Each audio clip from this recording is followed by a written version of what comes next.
আসসালামু আলাইকুম, welcome back to my new blog. তো আজকে সকালে নাস্তা থেকে ব্লগটা শুরু করলাম। তো আমি একটু ডায়েটিং শুরু করছি, ওই জন্য অনেক বেড়ে গেছে, যার কারণে সকালে একটা ডিম খাই শুধু এখন, আর শসা টসা খাই। তো আজকে শসা ছিল না, সেজন্যে শুধু ডিম খাচ্ছি। তারপর আমার বড় আপু ফোন দিল একটু বাইরে যাবে, তো আমিও তা রেডি হয়ে বের হয়ে গেলাম। তো এখানে আমরা অটোরিকশায় উঠে গেছি, আমরা যাচ্ছি একটু স্বর্ণের দোকানে। আপু হচ্ছে গিয়ে একটা স্বর্ণের জিনিস কিনবে, তো কি কিনবে সেটা আমি আপনাদের সামনে দেখাচ্ছি। তো এখন হচ্ছে চলে যাচ্ছি দুজনে মিলে।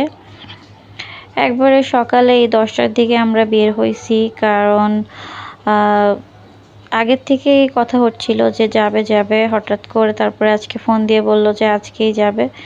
তো এই তো বের হয়ে গেলাম, আর একদম তাঁতীবাজার মোড়ে আইসে এত জ্যাম। তো ওই জ্যাম থেকে আমরা ঢাকাঢাকি করে নেমে তারপর চলে আসলাম স্বর্ণকারের দোকানে, এখানে দেখতেছিলাম।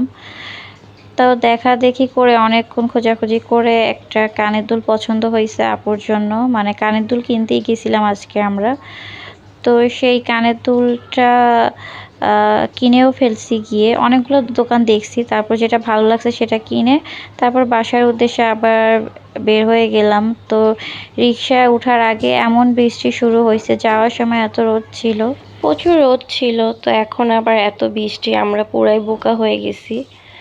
তো এই তো বৃষ্টি বাদলের মধ্যেই কষ্ট করে বাসায় যেতে হচ্ছে। আর এত বৃষ্টি বাদল দেখে আমার বোনের ছেলেটা পুরা ভয় পেয়ে গেছে। গাড়ির মধ্যে ওকে জড়সড় করে নিয়ে বসা হয়েছে, যার কারণে আমরা যে কানের দুলটা কিনেছি সেটা আপনাদের বাসায় গিয়ে দেখাচ্ছি। তো এই যে হচ্ছে এই কানের দুলটা, আমার আপুর হচ্ছে রেগুলার ওয়ারের জন্য একটা কানের দুলের দরকার ছিল। ওর কানের দুল যেগুলো আছে স্বর্ণের, ওগুলো বড় বড়, তো প্রতিদিন ব্যবহারের জন্য আর কি বড়গুলো একটু সমস্যাই, সেজন্য ছোট্ট একটা কানের দুল কিনলাম। তো এই তো, আর তারপরে তাড়াহুড়া করে বাসায় চলে আসছি। বাসায় এসে কোনো রকম একটু আলু দিয়ে ডিম রান্না করছি, আর একটা কাঁচামরিচ নিয়ে নিছি। আমার প্রচুর ক্ষুধা লেগে গেছিলো, বাইরে হালকা পাতলা নাস্তা করছি। তারপর বাসায় এসে আমার অনেক ক্ষুধা লেগে গেছিলো, যার কারণে আমি এই যে রান্না বান্না করে খেতে বসে গেছি। তো আজকের ভিডিওটা এইটুকুই ছিল, ছোট্ট একটা ব্লগ। আশা করি আপনাদের ভালো লাগবে। সবাই ভালো থাকবেন, সুস্থ থাকবেন। আল্লাহ হাফেজ।